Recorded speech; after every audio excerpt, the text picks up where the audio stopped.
Sidang jemaat yang dihormati lagi dikasih sekalian, Allah Subhanahu wa ta'ala menjanjikan kehebatan dan kebaikan apabila kita hidup di atas dunia ini sebagai insan yang bertakwa terlalu banyak dalam Al-Quranul Karim.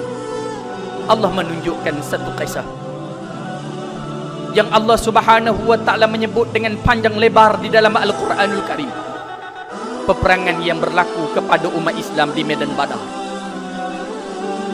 Walaupun Badar ini umat Islam hanya menghadap, umat Islam tidak mempunyai bilangan tentera yang ramai, umat Islam tidak mempunyai senjata yang lengkap kalau hendak dibandingkan dengan musuh-musuh Islam, sehingga ada umat Islam menjadikan pelepah-pelepah tamar sebagai senjata mereka, dan umat Islam tidak mempunyai pengalaman perang yang banyak, tetapi mereka dianugerahkan kemenangan yang besar di medan Badar.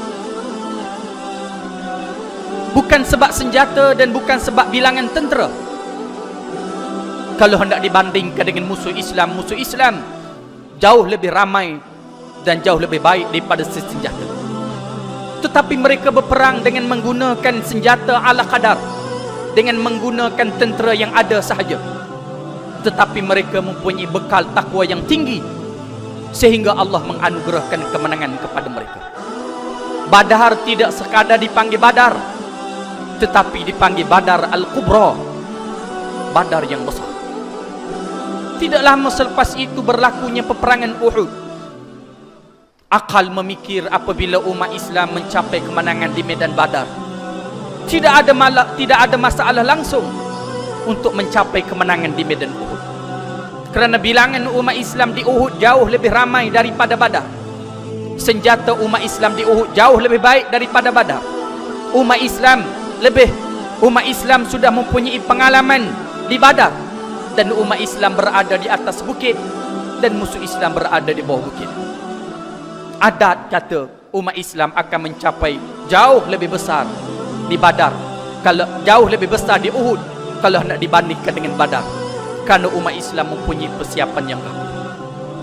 Tetapi semua dunia Islam mengetahui umat Islam tewas di Uhud.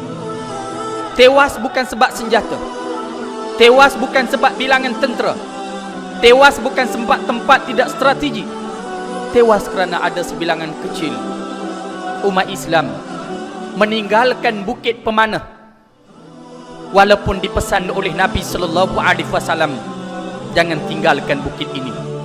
Lalu mereka tinggalkan bukit itu setelah mereka mencapai kemenangan di peringkat awal. Mereka meninggalkan satu sahaja perintah Nabi sallallahu alaihi wasallam. Allah tidak menganugerahkan kemenangan kepada mereka di medan Uhud. Hari ini kita mengharap kemenangan kepada umat Islam. Dalam masa yang sama umat Islam bukan meninggal satu sahaja perintah Nabi, beribu-ribu perintah Nabi sallallahu alaihi wasallam mereka tinggal. Hari ini umat Islam mengharap kekuatan dan kemenangan. Dalam masa yang sama mereka meninggalkan larangan Nabi sallallahu alaihi wasallam, bukan sekali, setiap detik dan setiap saat. Jikalau sekiranya di medan Uhud mereka meninggalkan perintah Nabi sallallahu alaihi wasallam, mereka melanggar perintah Nabi sallallahu alaihi wasallam satu saja, Allah tidak menganugerahkan kemenangan kepada mereka. Pada hari ini, setiap masa dan setiap detik, umat Islam melakukan perkara-perkara yang dibenci oleh Allah dan Rasul. Dan bagaimanakah saat ini jikalau sekiranya diserang oleh musuh? Adakah Allah Subhanahu wa ta'ala akan memberi kemenangan dan pertolongan kepada umat Islam? Sedangkan umat Islam ketika mereka senang, mereka hidup bukan sebagai seorang insan yang bertakwa kepada Allah Subhanahu wa ta'ala.